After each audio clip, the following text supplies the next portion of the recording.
There you go. Okay. Well, Dr. James Conca is a trustee of the Herbert Parker Foundation at Washington State University in the Tri-Cities, also senior scientist for UFA Ventures. He has worked on nuclear energy issues for 40 years at NASA, Washington State University, New Mexico State University, Los Alamos Laboratory, Pacific Northwest Laboratory, and Lawrence Livermore Laboratory. He has been an advisor to the DOE, the EPA, state and federal regulatory agencies, and he's worked on Yucca Mountain Project for 25 years. That's very relevant to today's talk. And nuclear issues for 10 years. He got a PhD in geochemistry from the California Institute of Technology in 1985, a master's in planetary science in 1981, and a bachelor's in geology and biochemistry from Brown University in 1979. So no wonder he speaks so eloquently. Most of you remember him from last spring. And I'm really looking forward to his talking to us today about ways to dispose of nuclear, of used fission fuel. And I have a question for him already that I want to have say now so that he can be ready for it. It's HALEU or HALEU. HALEU. That's how it's pronounced. Thank you. Yep, it's highly enriched. Yes. I'm sorry. It's high assay but low enriched. High enriched. That's right. High assay. We can talk about that. And that's I want to know about that enrichment considered by the NRC, and right. And for what it should be used. Mostly the Gen 4 reactors, but if it's feasible to use it in NuScale or some of the other reactors as well. It is. You can use it anywhere. In fact, right now we restrict enrichment to 3 to 5%, depending on the design. Yes. But the higher you enrich it, up to 20% uranium-235. Okay, so you're talking about the ratio of 235 to 238 uranium. So the more you enrich uranium-235, the longer the fuel lasts, the more energy you get out of it. Excellent. And the less frequently you have to refuel. So that's why nuclear submarines and nuclear aircraft carriers never have to refuel. They are 99% enriched. Yeah. Okay, you never have to refuel a nuclear sub ever, which is think about the strategic advantage of that. Yes, rather incredible. Yeah, and the public has no idea that this waste is all accumulating because we've chose this inefficient way to use uranium. Yeah, to use it. Yep. So it'll come around. Everyone's coming around finally, and all the new, the Gen 4s and even the Gen 5s, require a higher enrich, and it's foolish not to. We have tons of uranium. We have more uranium in the world than we need for the next 30,000 years. That's not a problem. Good. All right. Well, I've already given you my question. You've answered it. So we'll have some more, I'm sure. And James, I'm so glad that you joined us this morning. Look forward immensely to your talk. You have the floor. Excellent. Let me just dive into it here. So I'll take questions whenever, if they come up, if they're relevant now, that's great. So let me push this off to the side. Okay, so the big question is, what's happened to our nuclear waste disposal program? Or the original title that you had, how do we deal with this stuff? Right. Well, first of all, there's 4 categories of nuclear waste in America. This is different than Europe because we have so much bomb waste. Okay, we have 3 times or 4 times as much bomb waste as we have commercial waste by volume and by mass. Now, spent nuclear fuel is the highest activity. High level. Here we go. So, spent nuclear fuel from a reactor. It's a solid. I mean, it's metal oxide. Nothing can leak. There's no liquid. It's easy to handle, easy to shield. That's great. High level waste is only bomb waste. So this is the stuff that's in the Hanford tanks, like out where I am now. It's kind of peanut butter gook. I mean, it's really gross stuff, and salt cake and ugh. And it's hard to deal with in that sense because it's not a solid. You have to turn it into a solid. You have to stabilize it and solidify it before you can dispose of it or do anything with it. But this is bomb waste. So high level waste is only the waste generated from the production of nuclear weapons. If anyone ever talks about high-level waste like spent fuel is high-level waste, no, it's not. Okay, only bomb waste is high-level waste. You can talk about high-activity waste, has a lot of radioactivity or something like that, but high-level waste, strictly speaking, is only bomb waste. The same thing with transuranic waste. Transuranic waste, or true waste, no one's ever heard of. It's all the other waste that isn't high-level waste that's involved in the making of nuclear weapons. So it's mainly plutonium and uranium and americium and those kind of things, and I'll get to what that is. But these two, high-level waste and transuranic waste, are only bomb waste. And that's most of the waste we have. Now, low-level waste is all the other stuff. I mean, medical waste, it's mainly dirt, it turns out. But, it has medical waste, it has industrial waste, and, things that we use in well logging and stuff like that. I apologize, you'll see a little kitty stroll through every once in a while, but pay no attention to the cat behind the curtain.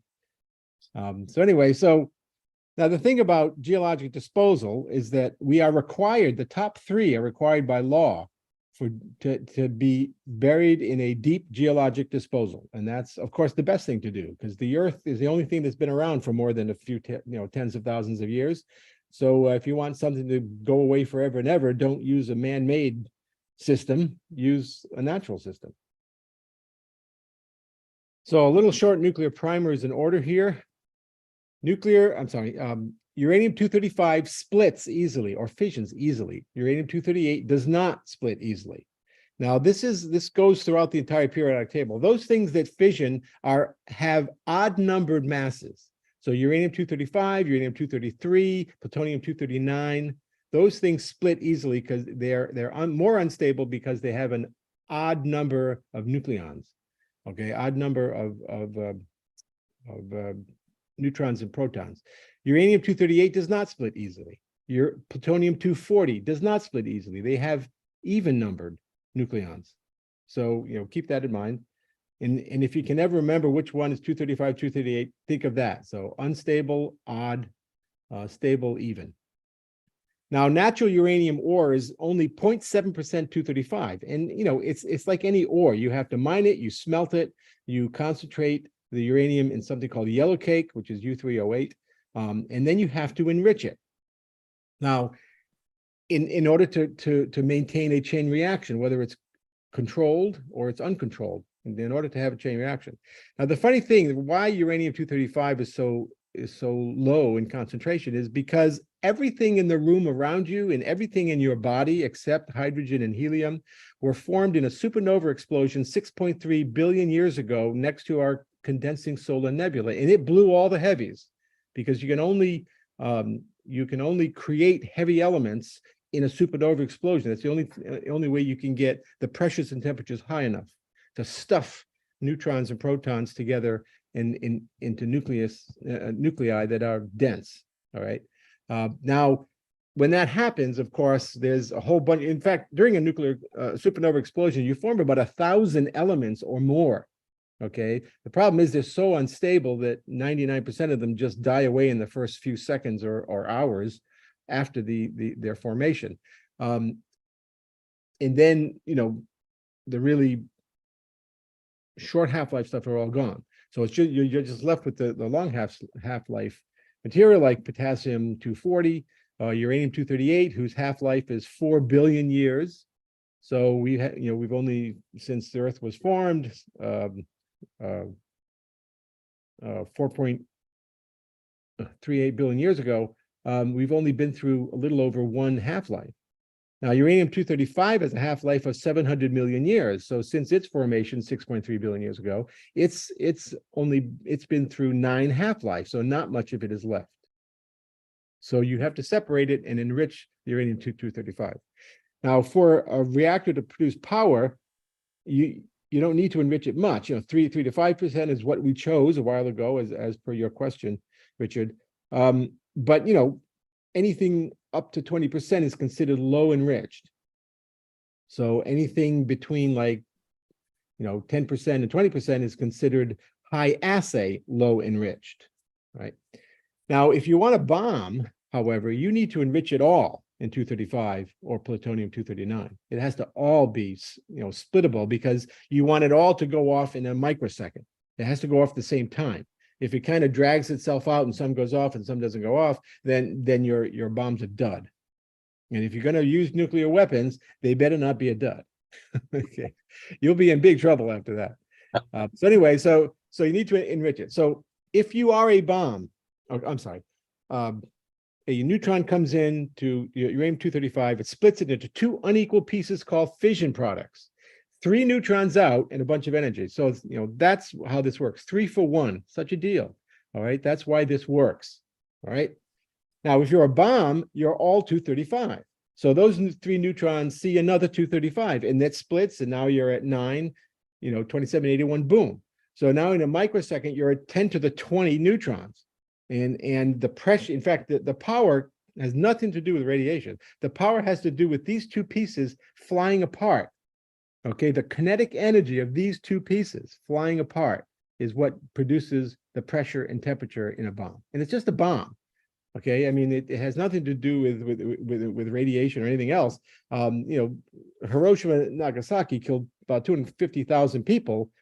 99% were killed by the bomb. It's just a big ass bomb. Whereas only 1.5% were killed by radiation, and they were outside the blast zone, but near enough to get that little pulse at the microsecond. There was no fallout from Hiroshima and Nagasaki. There usually is no fallout from a nuclear weapon if you detonate it at the right height to maximize the yield, maximize the blast, because the blast is what wins a war, not fallout. And so you minimize the fallout. So Hiroshima and Nagasaki had no fallout. Even the black rain was nothing to speak of. So, there's no hot zones. Everyone says, oh, you use nuclear weapons, you're going to have dead zones for 50,000 years. It's like, no, you're not, unless you do it wrong. And then, of course, you're an idiot. But even the Soviets knew how to do it right. So the only time we had significant fallout was at Castle Bravo, the Bikini Atoll blast, because we didn't know how big it was going to be. We thought it was going to be 5 megatons. And it turned out to be 15 megatons. So we detonated it too low, and it sucked up material into the cloud, which gets activated by neutrons. Neutrons are the only thing that can make something radioactive. And that's what caused the fallout, because we detonated it too low. So what? Question, was this a hydrogen bomb? Yes. Okay, so we're talking about fusion in this case. Okay. Right. Now fusion requires a little fission trigger. Right. Yeah. Right. And there are ways to boost the yield of fission bombs with putting tritium blankets over them, and even North Korea has done that. So Hiroshima and Nagasaki are about as big as you can get, maybe twice that size, as big as you can get with fission alone. If you put a hydrogen blanket on it, you can increase the yield 10 times. But to get yields into the megaton range, you need to fuse. Now, this whole idea about tons, megatons, kilotons. Hiroshima was a 13 kiloton bomb, all right? And that means 13 kilotons of TNT equivalent. So if you could get 13,000 tons of TNT in one spot and ignite it all in the same microsecond, you could not tell the difference between that and Hiroshima, except the little burst of high energy neutrons and gamma at the edge, which again eventually killed 4,000 people out of 250,000, but that's it. And eventually they died. Of course, many are still alive. So that's a bomb. So bomb is a bomb. The whole idea is to kill people. That's the idea of a bomb. Now, if you're not a bomb, if you're a fuel, then those 3 neutrons that come out of the initial fission do not generally see another 235. They see a 238, because this is 96% uranium-238. And so that does not split, it captures that, neutron capture, and it turns into uranium-239 that then quickly double beta decays into plutonium-239. You're breeding plutonium-239 from uranium-238. You're breeding. That's when you hear the term breed or breeder reactor, that kind of thing. This is what you're talking about. So you're actually forming plutonium-239, which splits really nice. Okay. Again, it's an odd number of nucleons, and its nucleus splits really nice, even better than uranium-235. All right. So after 2 years, you've bred so much plutonium that it's producing more power than the original uranium-235. After 6 years, these fission products, these pieces build up to the point where they start scarfing up all the neutrons and the thing fizzles out. It's not done. It's not spent. It's not used up. It's just has too much junk in it. In fact, you've only used about 5% of the energy in that fuel. All right. Now you can take it out, put it in a pool of water, let it cool off, and then put it in dry cast and bury it eventually, or you can reuse it. You can recycle it like the French do a lot, or Japanese actually still do a lot, or you can put it aside and burn it in fast reactors like Bill Gates is building over here in Seattle. So then you burn everything. But again, this is the general mechanism by which this works. Now there are sidebar reactions. So sometimes uranium-239 will not beta decay. It'll throw out an alpha particle or something else and turn into something else. But that's a minor part of it. But that's how you build up actinides like neptunium and americium and those kind of things, and plutonium-240 and stuff like that. So there's a whole bunch of things going on. But the main mechanism is you are breeding plutonium-239 from uranium-238. Now, by the way, a beta particle is just an electron in the nucleus.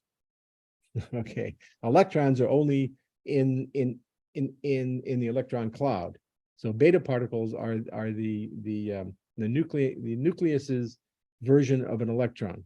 And when you throw out one of these, a neutron turns into a proton, because a neutron is simply a combination of a proton and an electron with a little bit of other force in there. But anyway, that's for a nuclear physics talk. So now I should say there are two types of waste here now. So the fission products are very short-lived in general, okay? So whereas the actinides, or the lowest row in the periodic table, they're very long-lived, but they're not very active. They're not very radioactive at all. You can hold plutonium in your hand. It's not going to hurt you. You can hold uranium-235 in your hand. It's not going to hurt you at all. You can hold americium in your hand. Not going to hurt you at all. You have to powder it and breathe it in. And basically then the heavy metal toxicity aspect is worse than the radiation. So, but the fission products are short-lived. So most of them, when this splits, there's a whole host of possible fission products. They all add up to about 232, which is 235 minus 3 neutrons. Okay, so they all basically add up. So it's things that cluster around mass 90 and things that cluster around mass 140. Now, most of those are very short-lived. Some are not radioactive at all, like a gadolinium, but the hot ones are really hot. Now, the relationship between half-life and radioactivity is inverse. So if something is not very hot, that means it's only throwing off a particle every now and then, and whatever, every hour or whatever. And so it's going to hang around a long time. It's not going to go away very fast. So its half-life is very long. So that's why uranium-235's half-life is 700 million years. Okay, it sticks around because it's not very active. All right. Even plutonium-239, half-life of 24,000 years. Well, it's not very active. It's hanging around, and that's the half-life. So it's going to, basic rule of thumb is 7 half-lives to background. So, 24,000 years, 7.5. I mean, that's almost 200,000 years that it's going to hang around. So it's not very radioactive. Now, something like strontium-90 has a half-life of 30 years. Well, that's pretty active. I mean, 210 years is gone, but it's pretty active. This is highly radioactive. This is what makes waste hot. Strontium-90 and cesium-137, which also has a half-life of 30 years. But most of the others come off, they have half-lives of days or seconds or months. And again, 7 times that, they're gone. So that's why you take fuel out of a reactor when it gets too much junk in it, and you put it into a pool of water for 5 years. The only hot stuff left is strontium-90 and cesium-137. Everything else is decayed away completely in 5 years. That's when you take them out of the fuel pools and you put them in dry cast storage. Because then you want strontium-90 and cesium-137 to cool off over the next, 200 years. Then what you're left with is stuff that isn't much hotter than the ore you originally started with. Right? Yep. So this idea that this stuff is dangerous for thousands of, no, it's not actually, not dangerous at all. I mean, you know, insofar as uranium ore is not something you want to powder up and put in your drink, but it's not something that, you know, everyone runs away screaming and, you know, fleeing for their lives. I mean, it's not very radioactive after 200 or 300 years. So you'd think you'd have a strategy for dealing with both of these two completely different types of waste. And of course we don't, but we should. Okay, now we get to bomb waste. All right, bomb waste. When you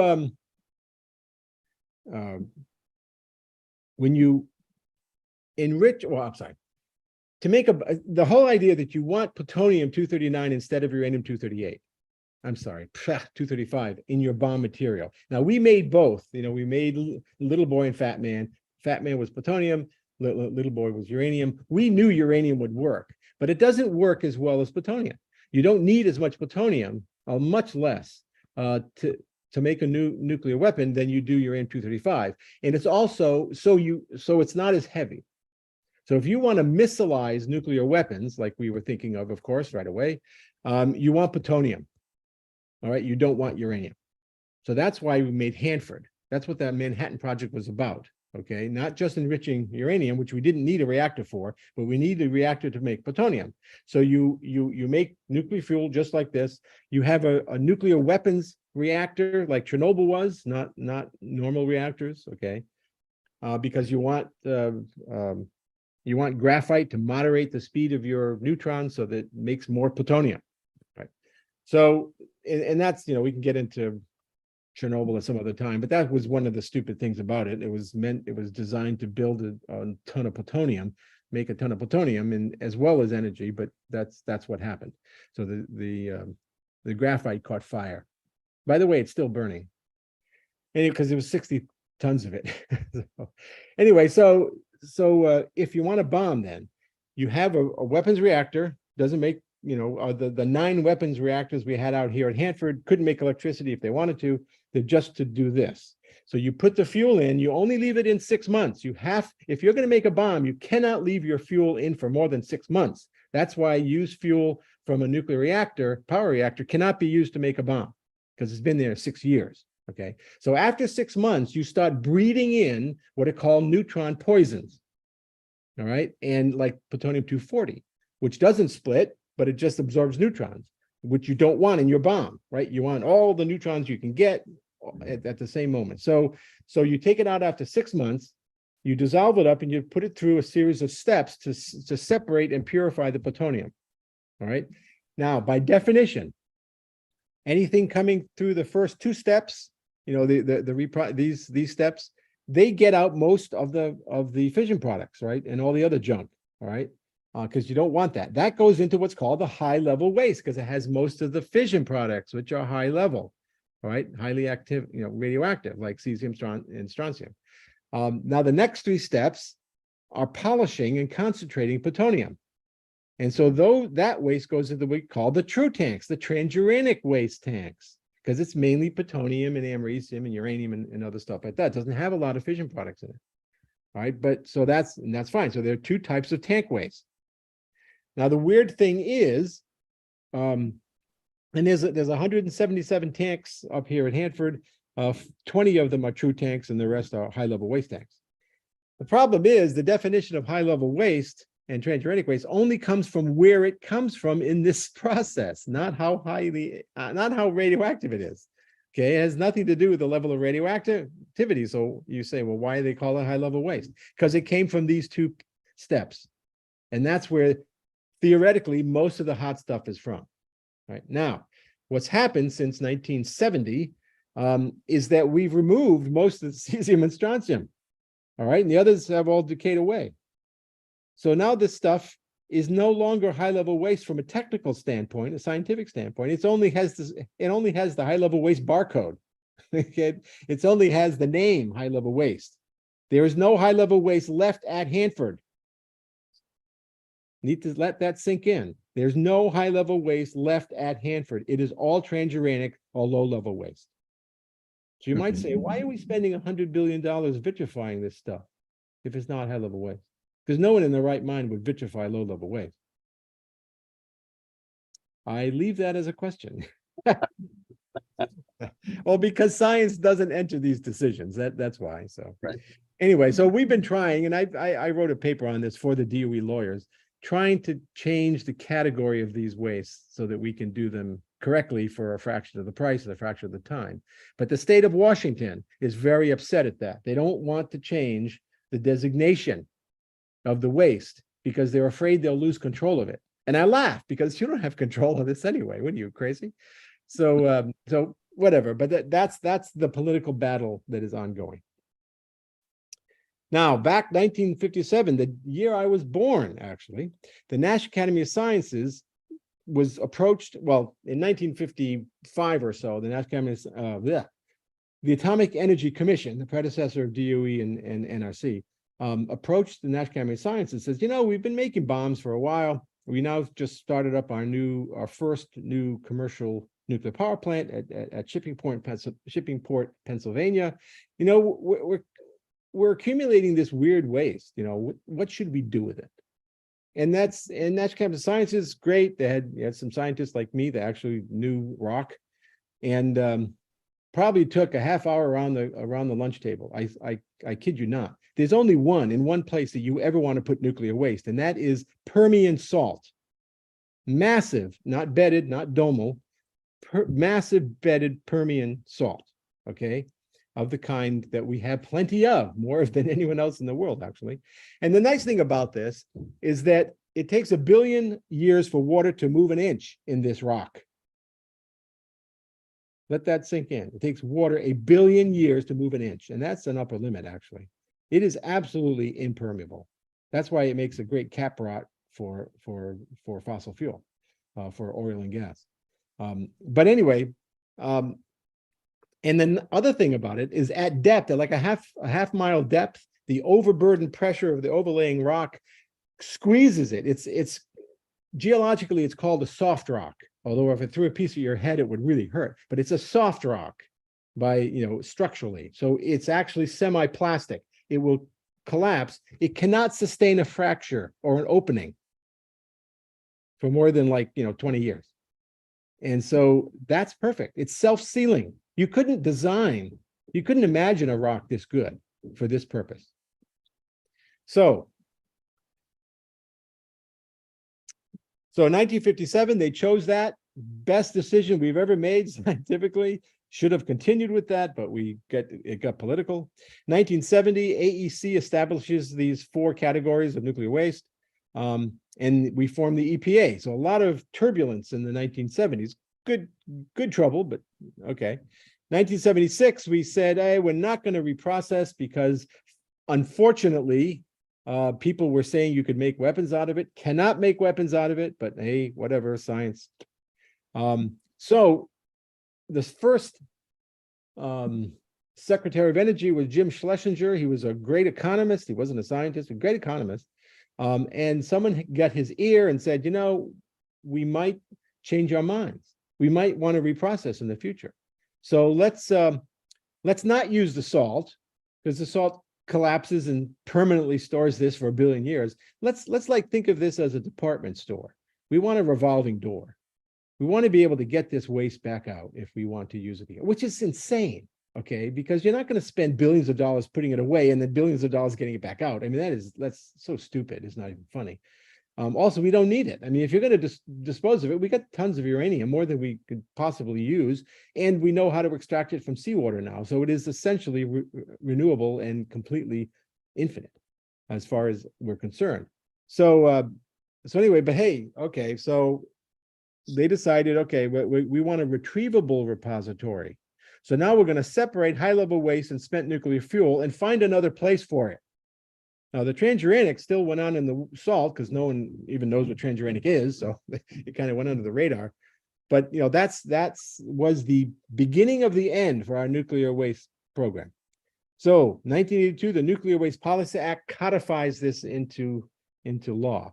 Now, at the same time, as I mentioned, most of the high-level waste is gone. It's all low-level waste or transuranic. So again, this is like another weird thing that's going on. So 1982, there were 17 candidate sites, and there were supposed to be 2 repositories. All right, because as everyone knows, when you split risk in half, you half the risk, right? Right? No, you double the risk. But hey, this was decided by the best scientists in Congress. So so they wanted 2 different repositories.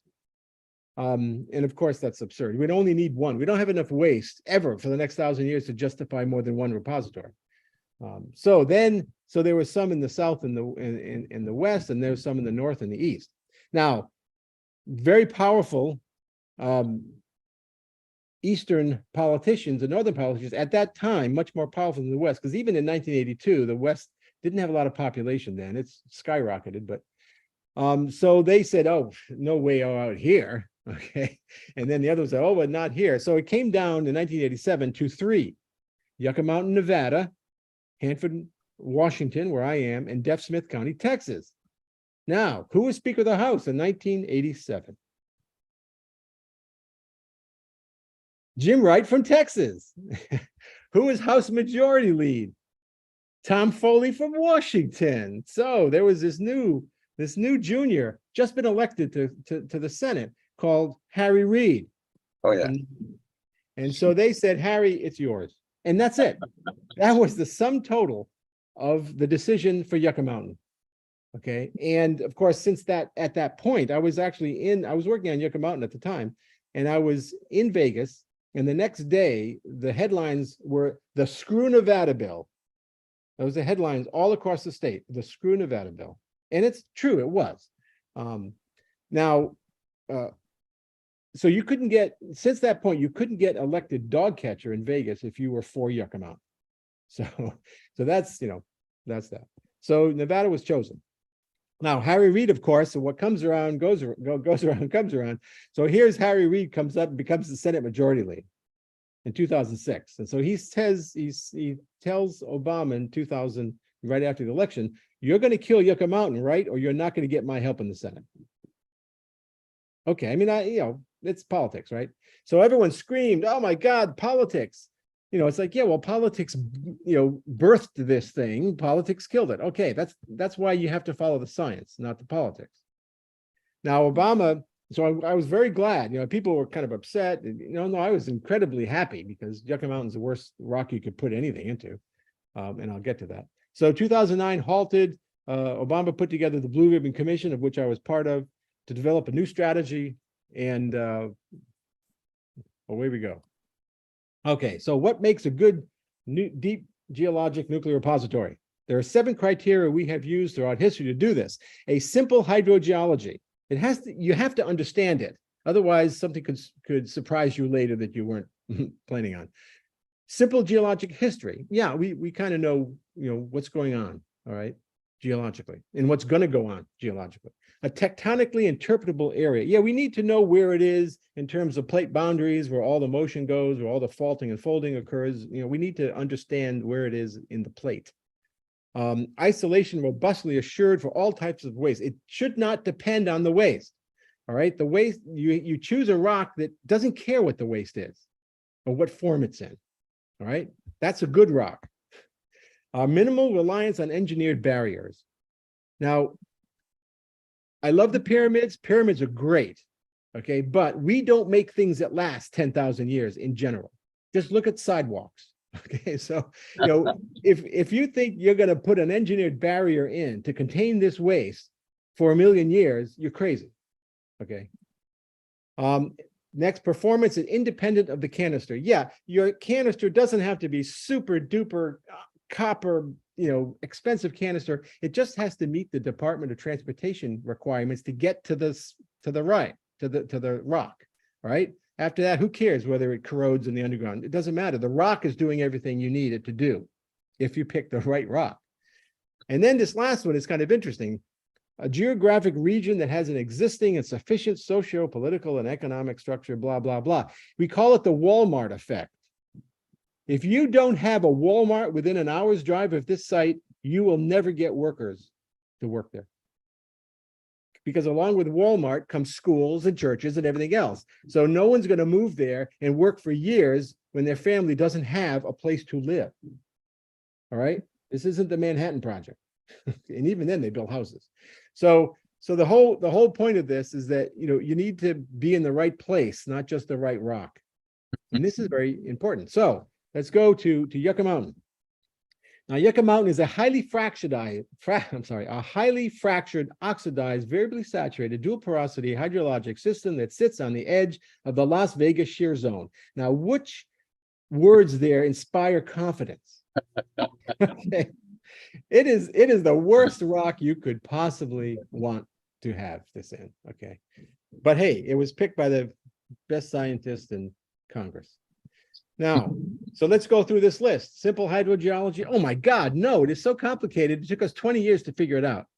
No, absolutely not a simple geologic history. Okay, yeah, we know where it is. It's on the Las Vegas shear zone. Okay, so the Mojave Block is being rotated by the San Andreas Fault on the south and the Garlock Fault on the north, and it's just turning around. And Yucca Mountain's right on the edge. I mean, it is as active as you could want. Okay. So that's okay. Nope, absolutely not. So now you need to vitrify, you need to, super copper canister, blah, blah, blah. Nope, it's not good enough on its own. So we need to engineer barriers. We have 7 engineered barriers to make this pass muster. And it doesn't really pass muster, but hey, 7 engineered barriers. And I was an engineered barrier guy. Performance, it's independent. Nope, no, that's why we're vitrifying up here. That's why we have these super canisters, blah, blah, blah. Oh, I'll give you that. There's a Walmart within an hour's drive. So Pahrump is good. Okay. So this is terrible. This is just the worst thing. Now, it turns out we actually, in the face of this, if you implement it, you're going to spend $300 billion extra dollars just to attempt to carry this out. And the price keeps climbing. I mean, one of the engineered barriers was titanium drip shields. Titanium drip shields. I mean, are you crazy? Have you ever worked with titanium? It's really hard. It's really brittle. And we're going to corrugate it and form it into barriers because the stuff just drips. I mean, water just drips continuously through this whole site. Okay. So don't get me started. Yeah. How close are we to having this finished, or is it virtually finished now? Oh, no, it's not done at all. How far along? We drilled holes. Okay, so it's 10% or less. Yeah, it's 10% or less. Okay, thank you. I thought it was much further along. No, but people, we spent $12 billion on it, and everyone screams. It's like, oh my God, 12 billion! You have to finish it. It's like, wait a second, you're going to throw 300 billion after 12? I mean, are you crazy? And not just that, but the $12 billion, 10 billion of that was really great science, where we learned everything we need to know to put it anywhere, like transportation issues, corrosion issues, containment, all sorts of hydrologic modeling. Our models for hydrology were crap before Yucca Mountain. And so we only wasted 2 billion. I mean, and then that's not even one B-2 bomber. So, don't get all upset about that. Thank you. So again, here's the design for Yucca Mountain. And so there's 7 engineered barriers. And this should be 400 billion now. So anyway, this is stupid. Now, it turns out we have a place that works great. It was picked, the salt, and the transuranic waste continued on into the salt. And it's a fraction, I mean, 1/10 of the cost of Yucca Mountain. And it's working great. It's worked for 24 years without a hitch, really. No, I mean, no one's been killed or anything. No one's even been contaminated. So unknown to most, transuranic bomb waste is called the Waste Isolation Pilot Plant, WIP. And it's been great. We've got the hot stuff. There is some hot stuff. And in fact, we've disposed of stuff at WIP that's hotter than anything left at the high-level waste tanks at Hanford. Okay, so this is a no-brainer. It's near Carlsbad, New Mexico. I worked on that for 10 years. 16 square miles out of 10,000 square miles were set aside in the Land Withdrawal Act. And when WIP is full, it's only going to be maybe a square mile, maybe, out of 16. So do we have space for all the other stuff? Sure, plenty of space. And that's 10,000 square miles. So you can just, increase this arbitrary boundary. Here's what it looks like. Here's the surface facility. You have 4 shafts into the underground: air entry shaft, air exit shaft, waste handling shaft, salt handling shaft. So you mine out these rooms, and there are 7 panels. This is all mining terminology, panels, and these horizontal tunnels are called drifts. So you have 4 drifts. You have 8 panels in the original design. Okay, and it's almost done. We're filling panel 7.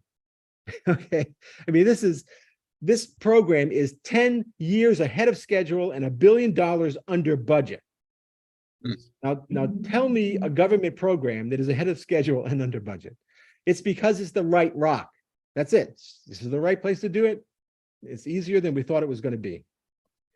Now, the reason the salt is here is because during the Permian, 270 million years ago or so, the edge of the Proto-Pacific Ocean was off the coast of Utah and Arizona, and there was a little arm of the Proto-Pacific Ocean that got into West Texas and southeast New Mexico, and that arm kept getting shut off from the ocean and evaporating, and then flooded and evaporated, flood for 60 million years, and it produced 6,000 feet of salt, of which the top 2,000 are particularly perfect for this use.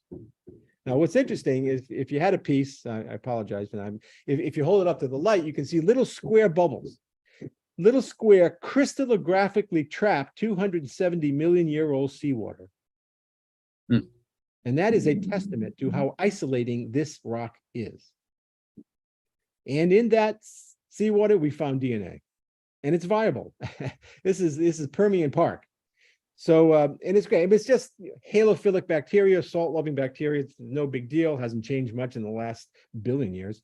But, okay, that's great. Actually, the last 500 million years, sorry.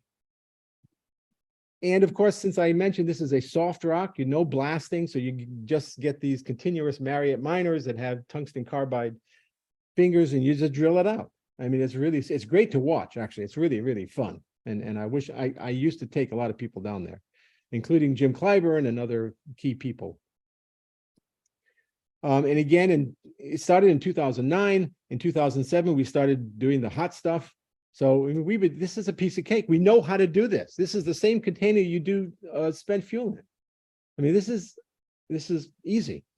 So if you look down, if you're downhole, so this is a half mile below the earth, you have the hot stuff like you would spent fuel in the walls here, robotically dug out, robotically plunged in, and robotically sealed with a 4-foot metal wrapped cement plug. All right, piece of cake. This is all salt. In fact, when I took the Blue Ribbon Commission down hole, I came up, I chopped a chunk off, made margarita salt out of it, and we had margaritas at the. They thought that was hilarious. It was very funny. So, and I kind of do that a lot now.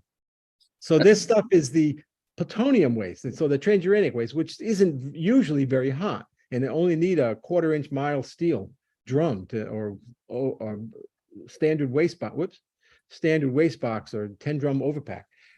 So this is easy. I mean, it's just amazing, and we're almost done with the original mission. All you have to do is expand the mission bureaucratically, and we get everything we need for waste disposal. Now, New Mexico would scream bloody murder. Even though this was designed and built for everything, but only later permitted only for transuranic waste. All right, politically, but it was designed and built for everything. Now, this guy here standing in front of this waste, even the really hot stuff, he's getting 1/10 the dose that you are sitting there. Because this is a half mile below the earth, so most cosmic rays and solar rays are filtered out. This is naturally occurring radioactive material that has no, it's just sodium chloride. There's not even any potassium-40 in it. So, in fact, the biggest source of radiation that he has is the potato chips he had for lunch. Because as you all know, potato chips is the most radioactive food. You know that, right? Potato chips, most radioactive food? Yeah, I actually define zones around Fukushima in terms of bags of potato chips eaten per year. What's in them? Potassium chloride as well as sodium? Potassium-40, yeah. Okay, yeah. So, and it's even more, people always talk about Brazil nuts as the highest radioactive naturally occurring food, except that potato chips potatoes up there, but it's not as high as bananas or Brazil nuts. But when you slice the potato and cook it and drive off all the water, it concentrates the potassium 10 times. And suddenly potato chips are catapulted above Brazil nuts. Anyway, I love saying that because people go, oh my God. It's like, no, it's no big deal. The fat and salt will kill you way before any radioactivity. But so anyway, so this has been operating for 24 years. And over 170 cubic meters of waste have been disposed of. There's only let's see. There's only about 30,000 cubic feet of spent fuel. All right. It's very heavy. So you're talking about 70,000 tons of spent fuel, but yeah, but it's uranium. I mean, it's very dense. So the volume is actually quite low. So here is, we've already disposed of 5 times the amount of waste that we have from spent fuel. And again, this rock doesn't matter whether it's spent fuel. In fact, it works even better the hotter the waste.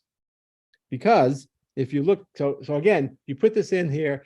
Now, EPA, this rock does not need an engineered barrier, but EPA required one. It said nature is not perfect, so you have to have an engineered barrier, which is stupid, but hey, okay.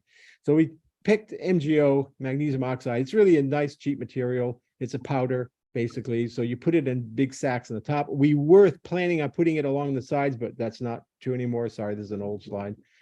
So it's on there. So as the walls, floor, ceiling come in quickly, it breaks those bags and this powder falls around and it's great stuff. It absorbs plutonium, it absorbs water, it absorbs CO2. So I mean, it's really a nice material, very cheap, no big deal. Don't need it, but okay. So there's 2,000 feet of this stuff. When you drill out these or mine out these rooms, you only disturb the rock 14 feet. And eventually that comes back to what it was before anyway. So there's just no way anything can get out of this. And if you know anything about hydraulic conductivity or diffusion, these are very low numbers. These are very, very low numbers. Okay. They're 10 times lower than Yucca Mountain. I'm sorry, 10 orders of magnitude lower than Yucca Mountain. Wow. And it's all because of the rock. Okay. So, the porosity is low and it's all in those unconnected little bits of water in it left over from 270 million years ago. The pH is perfect. When the pH is like this, then nothing moves. Okay. The EH, the redox potential is the lowest redox in the country, maybe the world. And that's when plutonium and americium and technetium, all of those things precipitate out as a metal or an oxide. They don't move. And so the idea that Yucca Mountain has oxidizing water is insane, because in oxidizing water, all this crap moves. So that's why you had to have all these engineered barriers. It's like, what are you putting it in an oxidizing situation? Are you insane? And yes. So, the best thing is way below the water table where there's no free oxygen. And this is the best. Then, of course, even this is the thermal conductivity of salt is 5 times that of crystalline rock, like Yucca Mountain, like granite, like tuff. And so you can load this up heat-wise. You can put even hotter waste in it. And since the annealing, all this creep closure, goes as at least the 6th power of the temperature, the hotter the waste, the better this works. I mean, you couldn't dream of a rock this good. Okay, and we have 10,000 square miles of it. Okay, you could fit all the nuclear waste in the world in a little piece of it. And that would be a good idea because we make a lot of money that way. And again, it's no big deal. So what this rock gives you, the performance period, it just gives you 200 million years. You don't have to work for it. At Yucca Mountain, we had to work for 10,000. I mean, God, the engineered barrier stuff, everything, we had to work for 10,000. You're just given 200 million years. And by that time, I mean, like I was saying, by 300 years, nothing's very hot. By 1 million years, even the plutonium is gone. So you don't need engineered barriers, although we're required to have one. The waste form is irrelevant. Doesn't matter whether it's gunky tank waste or spent fuel or anything else. You don't need anything to last. You just need the canister to get there. Okay. And Department of Transportation requirements. The hotter the temperature has no effect on the performance and fluid migration. That people say, oh, the little fluid inclusions can migrate. Yeah, but it's irrelevant because they migrate a little bit and then they stop. but outside of the repository itself, the rock is unchanged and is impermeable. So again, that's great. So here is the 16 square miles set aside for WIP, for transuranic waste. When the present mission is done, here's the underground footprint. Okay, if you include high-level waste, like the tanks at Hanford and Savannah River, okay, so you're up to 2 square miles out of 16. Now, I don't have a picture here, but if you include spent nuclear fuel, you increase that by 1 square mile max. So what's the problem here? Problem is New Mexico. Because the funny thing about radioactivity, the feds control radioactivity. The states have no say over radioactivity, none whatsoever. The states, however, have say over RCRA, over toxic metals and organic materials, right? Like lead and mercury. Now, there is very little nuclear waste that does not have RCRA elements in it. All right, so that's where the state says, wait a second, we won't grant you a permit because you have to have permits to construct, to get things on the road, whatever. So they always threaten DOE with pulling permits if they don't do what they want. So in the 1980s, Jeff Bingaman was the Attorney General for New Mexico, and Bill Richardson was one of in the House, the state legislature, and they sued DOE to stop WIP, and they stopped it for 13 years. And finally, a judge said, "Shut up and sit down, because this is you. There's no reason not to go forward." So they did, and WIP opened in 1999, and it's been really wonderful. Now, there was a Valentine's Day leak, but it wasn't actually a leak from WIP. Someone at Los Alamos, and I know the idiot, put the wrong stuff in the drum. Okay, the top topped off. I mean, it got disposed of, and the top topped off. The top popped off. It got hot. Didn't explode or anything. The top popped off, and 7 ounces of americium contaminated the underground. 7 ounces. And of course, we had a plan for 3 months, clean it up, $30 million back in action. No, of course, the state and DOE headquarters freaked out and spent $500 million in 3 years to clean this up. But that's what happens. That's the fear of radiation does that to people, make them waste money and do stupid things. However, no one was contaminated, nothing happened. Although you will hear occasionally that 21 people were contaminated. We thought they might be contaminated, but we tested them again and they weren't. So they're not. It was my old lab that did it too. Beautiful lab. So anyway, so this is a piece of cake. Now, whenever we talk about expanding WIP to take the original mission, which was everything, the state of New Mexico screams, you lied to us. You said only transuranic. And we said, wait a second. No, we didn't lie to you. You lied. You're the one that changed it to only transuranic. All right. So that's your thing. But see, the problem with nuclear is that there's no constituency. There's no Texas like there is for oil.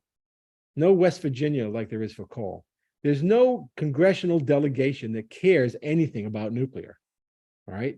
And mostly they don't want it because they've told their constituents for 30, 40 years that it's all going to go someplace else. Right? So the idea that you're going to change that makes them upset. So now that we're, and nuclear has always been a national thing, right?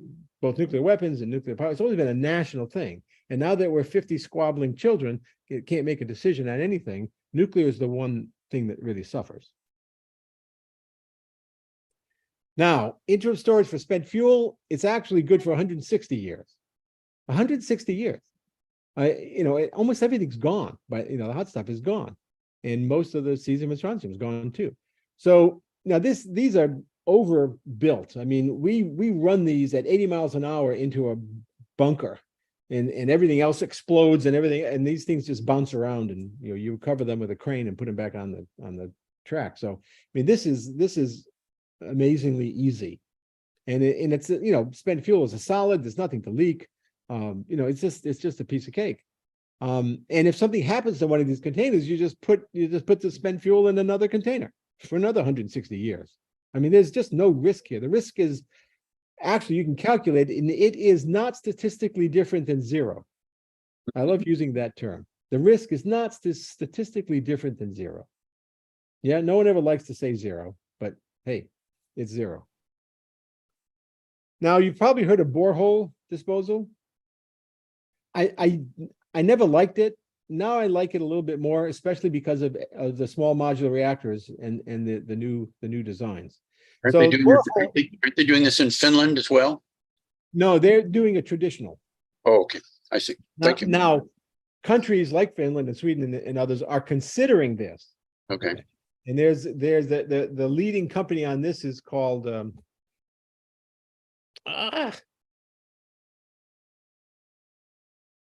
Deep isolation? deep isolation. Yeah, and they're great. I know them well.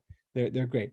The whole idea is that if you put something this far into the crust, there is no mechanism, absolutely no mechanism to get it back out in a million years.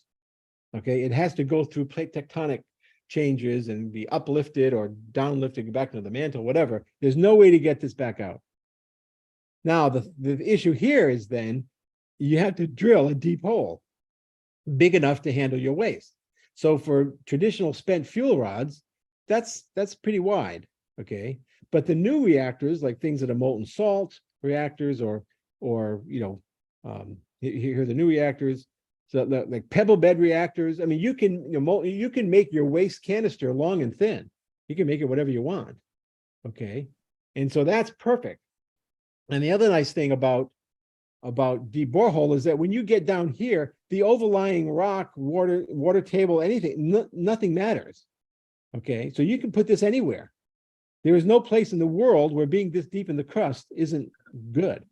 Okay, so now this is what's funny, because Sandia was pushing this because they wanted Yucca Mountain.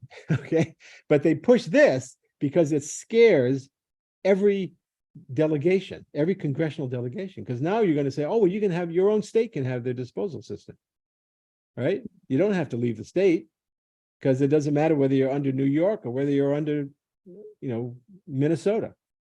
It doesn't make any difference.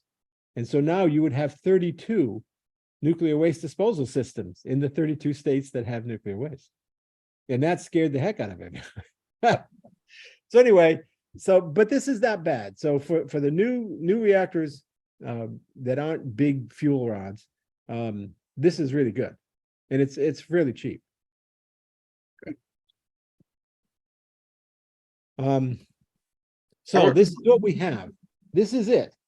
This is all we got. All right.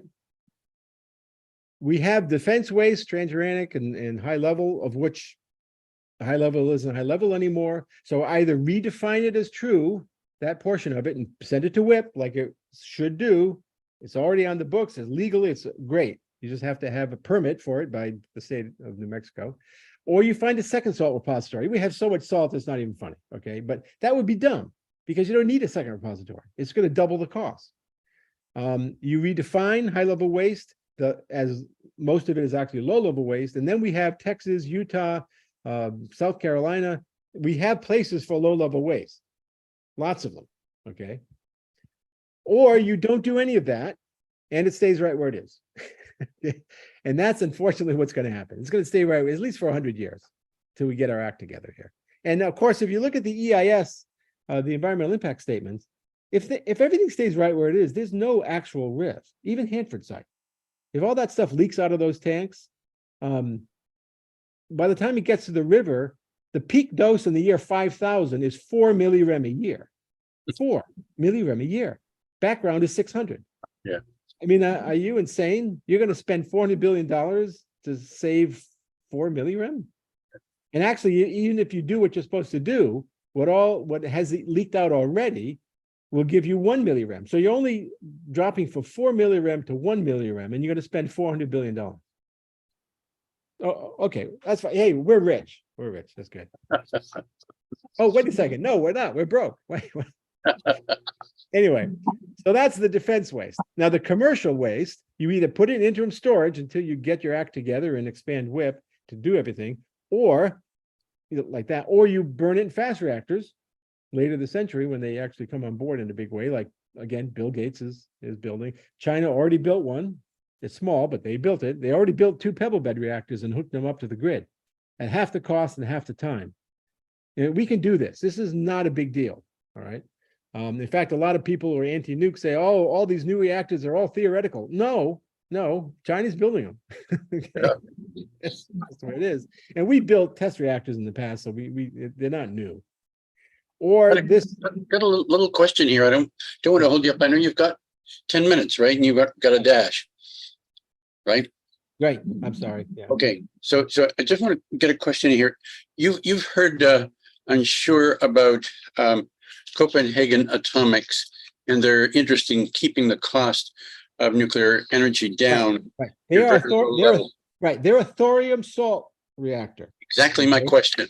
Right. So they're a thorium salt reactor. So they're like this. Is that going to change things for you?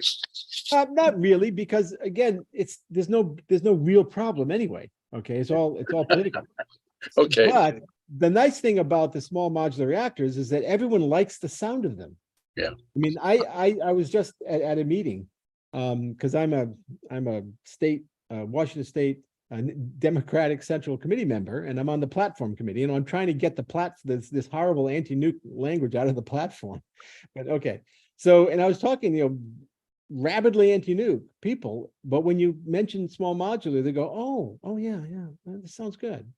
But one other tiny question. I don't want to interject your talk, so you keep the answer brief. But have you, by any chance, seen the current issue of National Geographic? No, it's called Space. It's called Space. Yeah, I highly recommend it to you and everybody listening. It's one of the best issues I've seen National Geographic put out. Now, once you have a look at it, ask yourself, could I do anything like this to educate the American public? I think you've got a great mind for it. If you could put it and talk to the National Geographic, people need to learn this stuff. Right.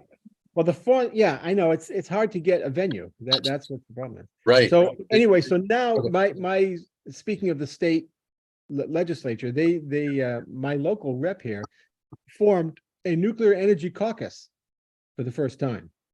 And it's got 20 members, half Democrat, half Republican.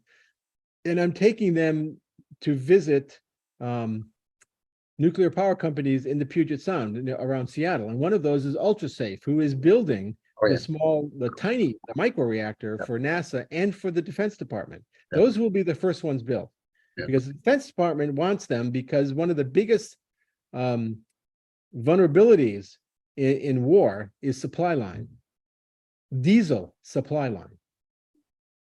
And so half of the casualties in Afghanistan were diesel supply line attacks. And so if you have ever seen these I mean, they're like snakes that are a mile long with diesel trucks. And they just have to roll into the base every day. And it's insane. So if you have a small modular reactor, you cut that dramatically. So, anyway. Yeah. Thank you. Thank you very much. Well, that's it. Fabulous. I love that one. Being a radiologist myself. Great. Well, let me stop sharing here. Any questions while I got some time? Yeah, I've been asking all the questions. Come on, guys. Okay, I have a question. The interim spent fuel storage canisters, what are those made out of? A cement and steel, and what kind of steel? 304? yeah. What? Yeah, I think it's, oh God, good question. It was either 304 or 309. It's or 316. It's the super one. 316 probably then. Yeah. Yeah. And another real quick question. Did you see the Oppenheimer movie? And if so, what did you think of it? Absolutely wonderful. And since I worked at Los Alamos for 10 years, I knew people who knew him. Cool. I actually met Ed Teller once. Wow. What an asshole. I love you because you're not politically correct. You're one of our best speakers ever. Thanks. Well, it's all politics. I mean, it's all politics. It is. Even climate change and everything else. I mean, we're not going to do anything unless you actually listen to scientists, and we're not. So we're failing. I hate to say that, but like I was mentioning before, Churchill said, Americans will do the right thing after they've exhausted all alternatives. Thank you very much. I just wanted to join on the bandwagon quick and saying this is one of the better PLATO sessions I've been in on here. So I've enjoyed it very much. And because of Richard, I actually understood it. Good. We can stay on and chat a little bit after you have to go. I still have probably 10 minutes. Oh, good. If you, this is Steve Shellen, if you worked at Yucca Mountain, did you know Dr. Douglas Orbis? No, I didn't. I'm sorry. He was a friend of mine. I worked with him at Westinghouse, and he went to Yucca Mountain and worked there for a long time. Yeah. I mean, when I worked at Yucca Mountain, I was based at, Pacific Northwest Lab or Washington State University or Los Alamos. So I didn't spend a lot of time physically in Yucca Mountain. Did you know Hardy and Little at? Yeah. I used to work with them doing computer codes, 2 dB, 3 dB for reactor analysis at Westinghouse. Yeah. And like I said, Yucca Mountain was great for the science it did, even though the site was lousy, but the science was fantastic and it was applicable to almost anywhere. And FFTF was the core design that I worked on. Oh, nice. Oh. And David Lukoff. Yep, and Alan Walter, and do you know those guys? Tony. David and I are fraternity brothers, and we still keep in touch. And we were roommates and classmates at UW Madison, the first nuclear engineering group. Nice. And so you know that Miss America from UW Madison, nuclear engineer? Yes. Yeah. Cool. She's a friend of mine. Oh, neat. I interviewed her for Nuclear News, and they published that. So if you get Nuclear News, or I could actually send you that. Grace is going to work for Constellation Energy now. Yes. When she's done. Yes, I think I sent that one around, Jim. Your interview with Grace. Oh, good. I actually begged her to run for president someday. Good. Yeah. She should at least run for a public office. Yes. She's brilliant. Maybe president, and then have a man for vice president. Yeah, that'd be perfect. I've got a 17-year-old grandson who'd be smart enough for that. Jeff has a question. Jeff? One question I have about nuclear energy is currently, doesn't it take like 10 to 20 years to build a plant? How can that be changed, and how fast can they be built? 3 years. The problem is it takes so long in America because of the politics, and our NRC has now become actually hostile to nuclear energy, which is really stupid. But China's bringing a new reactor online every month. Online, they're breaking ground more than once a month, and they just built 2 pebble bed reactors I mentioned. Now they stole our design. That's okay. I don't mind. They stole the safety stuff too, so that's great. If you look at the history of Korea, South Korea, they've been building them for 20 years at 5-year intervals. Yeah.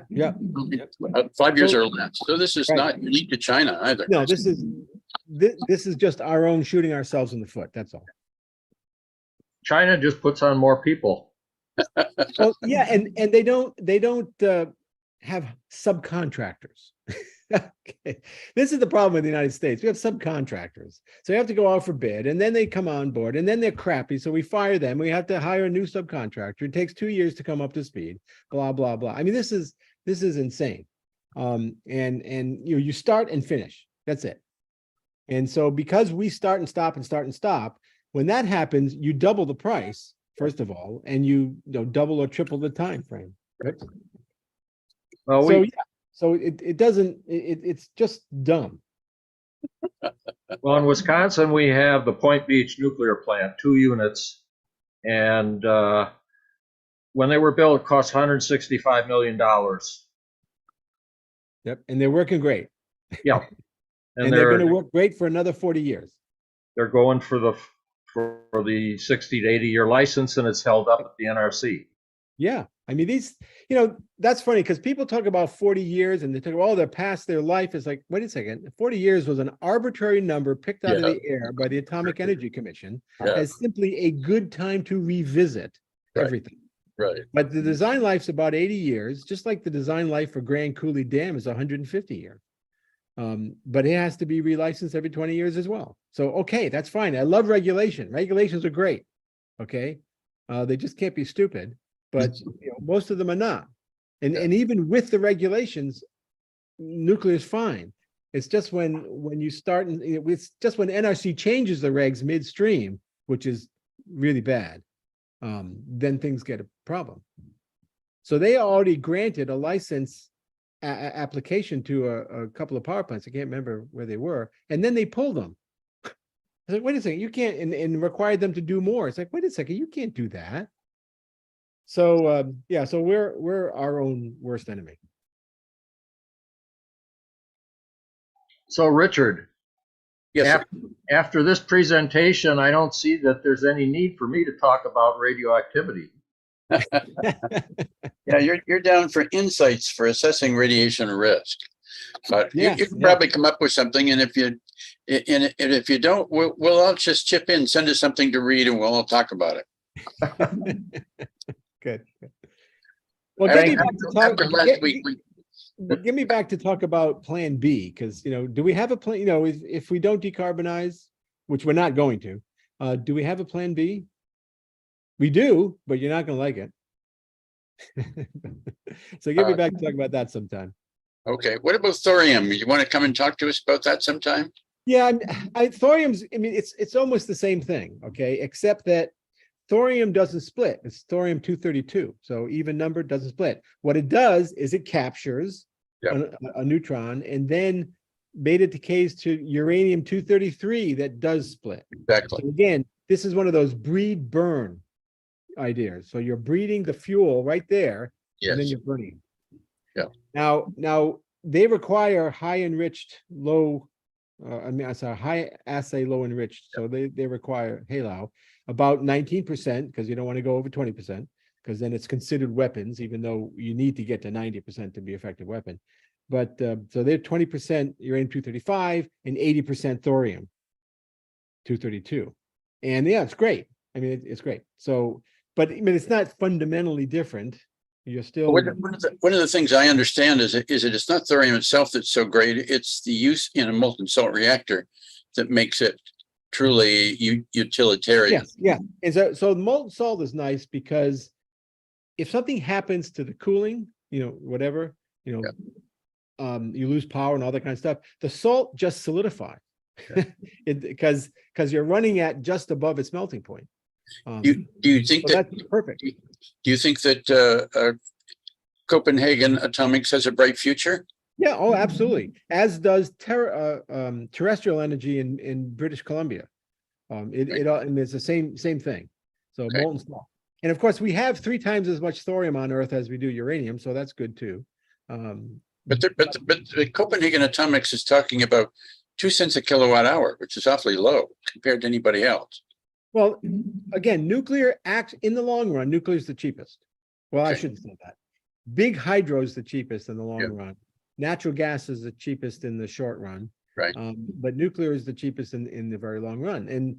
And when you get to these small modular reactors, then they're cookie cutter, which we've never been, and that's why France's reactors were so cheap, because they chose one and they did it. Okay, all of our reactors are all different. Okay, because we were experimenting and we were adapting and blah blah blah. But the small modules are all built in a factory and delivered to site, so that drops the cost dramatically, as well as the ease of building them.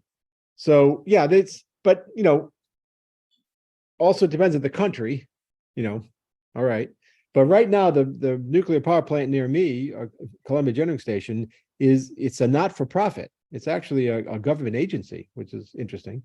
And they just signed a 20-year contract with Bonneville Power Administration to supply energy at 4.2 cents a kilowatt hour. Wow, that's nice. I mean, geez, for 20 years. So yeah. Glad to see it's being done elsewhere and here too. Nice.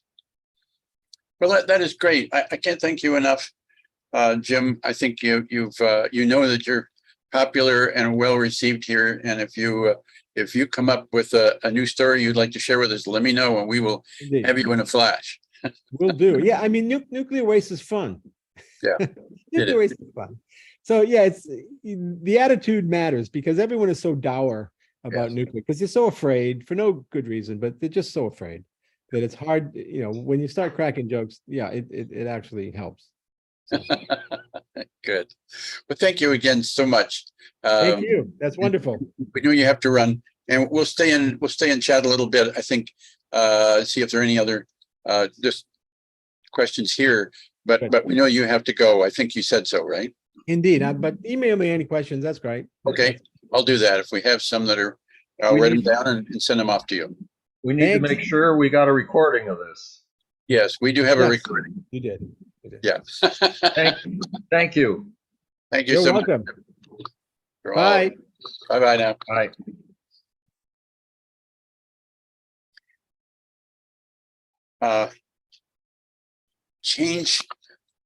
Slight change of subject for a minute before I forget. We've got a field trip next week, and Tony has sent me a detailed list, which I'll forward to you over the next few days.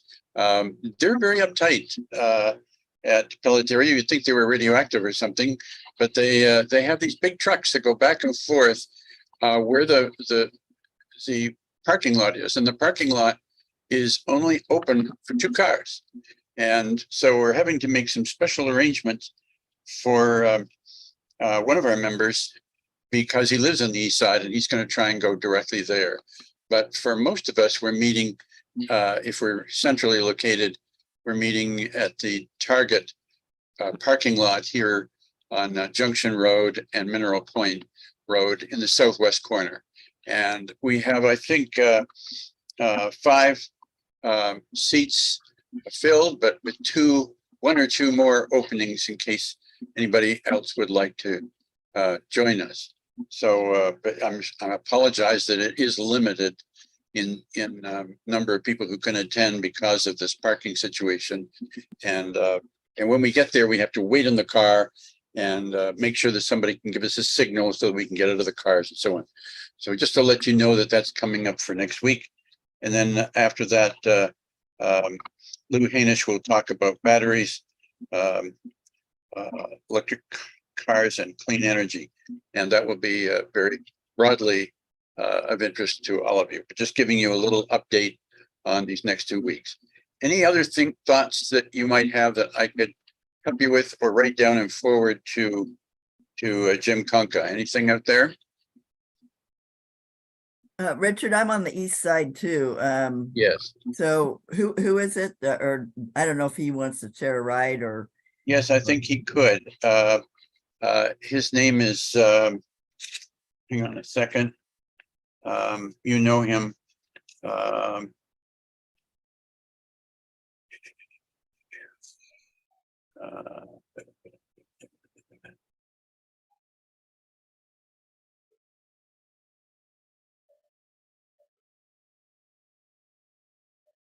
I'll email it to you. Oh, Yeah.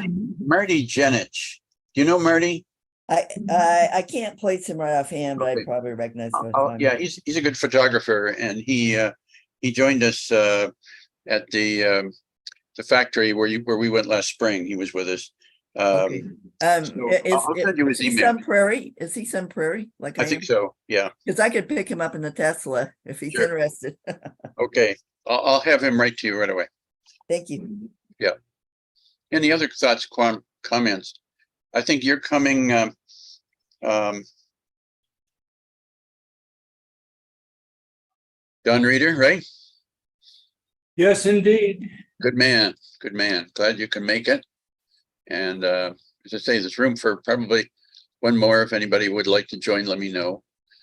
Alan would like to come, but I'd need the details of where to meet up and all that. Send me an email. Yeah, it's right near my house. Oh, Yeah. I'll send it to you. Yeah. okay. You're on then. I think we got a full carload. Good. Any other thoughts, questions for this topic? good. I thought you raised a good point.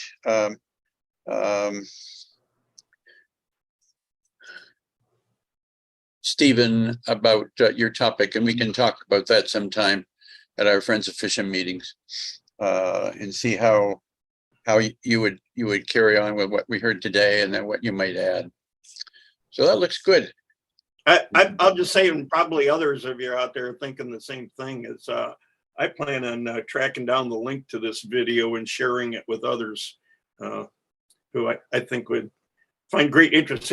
Jim was so good at explaining it. He had humor and such great insight, and he could explain complicated things in a simple fashion. His slides were all excellent.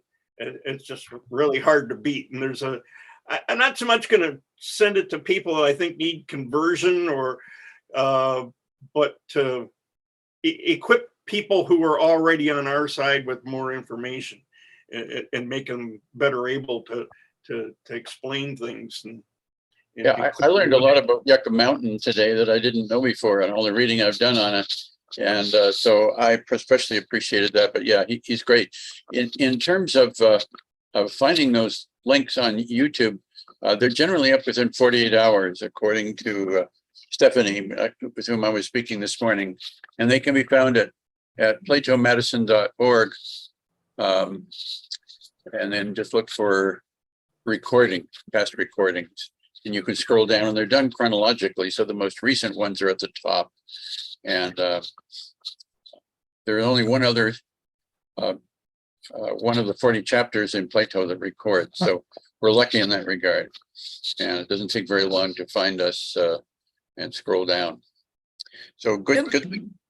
Okay. I was just going to say, Jim gave us a lot of insights into things that you couldn't read that in an article anywhere. You know what I mean? The politics surrounding the decisions of like where they were going to place the waste. And I think it was really terrific. And I hope that we can get him back for his plan B that he offered in the spring, if possible. That's a good idea. We should do that. I appreciate you. I think the plan B, which isn't satisfactory, is to leave the planet. Well, you can go to Mars with Elon. I think that's the plan B. I don't know that I'd want to live with Elon. So. You got to take your own. You got to take your own water to Mars.